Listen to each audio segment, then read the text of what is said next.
Some owners of the Apple iPhone XS complained about not being able to go online using cellular data. The first thing you have to do is make sure you have enough credits on your account, or if your account is still in good standing.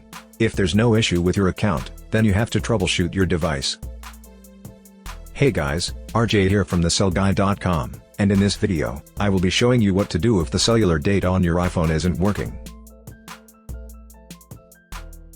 First solution: perform the forced restart. Most of the time, when this kind of problem occurs, it's just due to a minor firmware-related problem.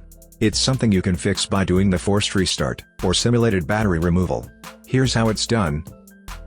Quickly press and release the volume up button, and then quickly press and release the volume down button. The moment you release the volume down button, press and hold the side or power key until the Apple logo shows on the screen. Once your iPhone has successfully rebooted, try to see if the problem remains. Second solution: make sure cellular data is enabled. You may have disabled cellular data before when you connected your device to a Wi-Fi network, or it might just need to be refreshed. Here's what you need to do to make sure cellular data is turned on. From the home screen, tap Settings. Touch Cellular.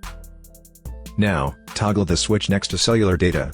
If it's enabled already, turn it off and re-enable it after a few seconds. After this, try to see if you can now connect to the internet using cellular data. Third solution: reset the network settings of your iPhone. This will fix any network-related problems including cellular data and Wi-Fi. In fact, if this is just a temporary problem that occurs from time to time, this procedure should be able to fix it. Here's how it's done. From the home screen, tap Settings. Tap General. Scroll down to the bottom of the screen, and then touch Reset. Touch Reset Network Settings. If prompted, enter your security lock. Tap Reset Network Settings at the bottom of the screen. Your iPhone will reboot after this. Once it has finished rebooting, try to see if the problem is fixed.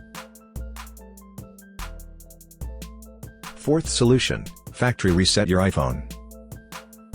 This is your last resort, but if the problem started without apparent reason or cause, and as long as the issue isn't with your account, then a reset will fix it. Make sure to create a backup of your important files prior to the reset. When ready, follow these steps. From the home screen, tap Settings. Find and tap General. Scroll down to the bottom of the screen, and then touch Reset. Tap Erase all contents and settings.